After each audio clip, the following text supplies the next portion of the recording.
Hello, this is the first grade PowerPoint for week 5, scheduled for April 27th to May 1st.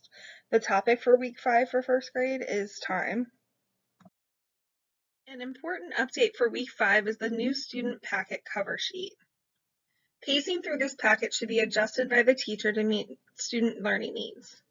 Please communicate with your child's teacher to determine what does need to be completed from the packet.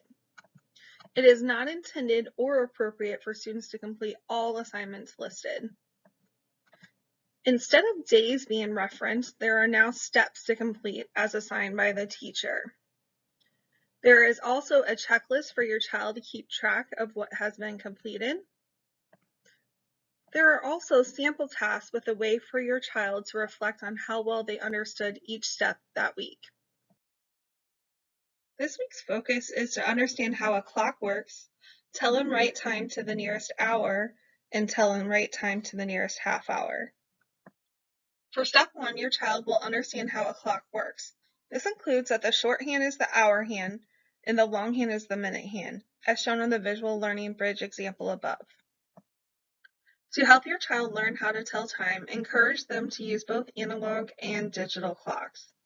As they are exploring time, discuss patterns such as when the minute hands move, they get closer to the next hour on the clock. Using this task, students will be able to look at a clock and determine where the hour hand and minute hand are pointing to determine the time.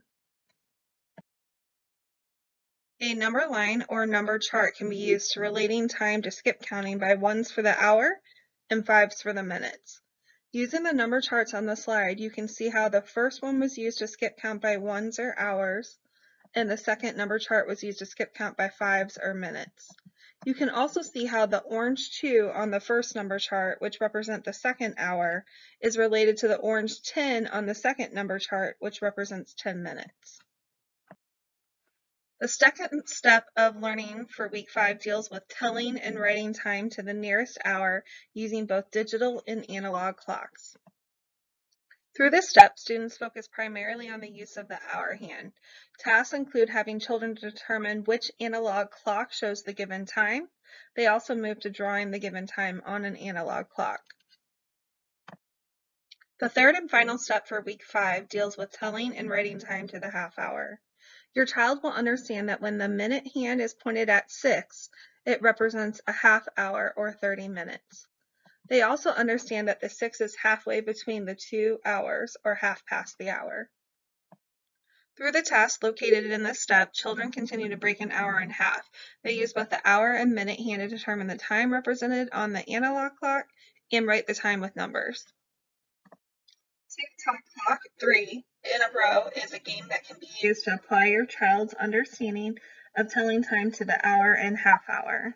You match the digital time card to the analog time on the game board.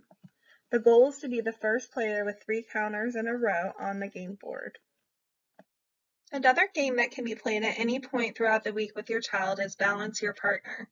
This game deals with balancing equations within 12 using dice.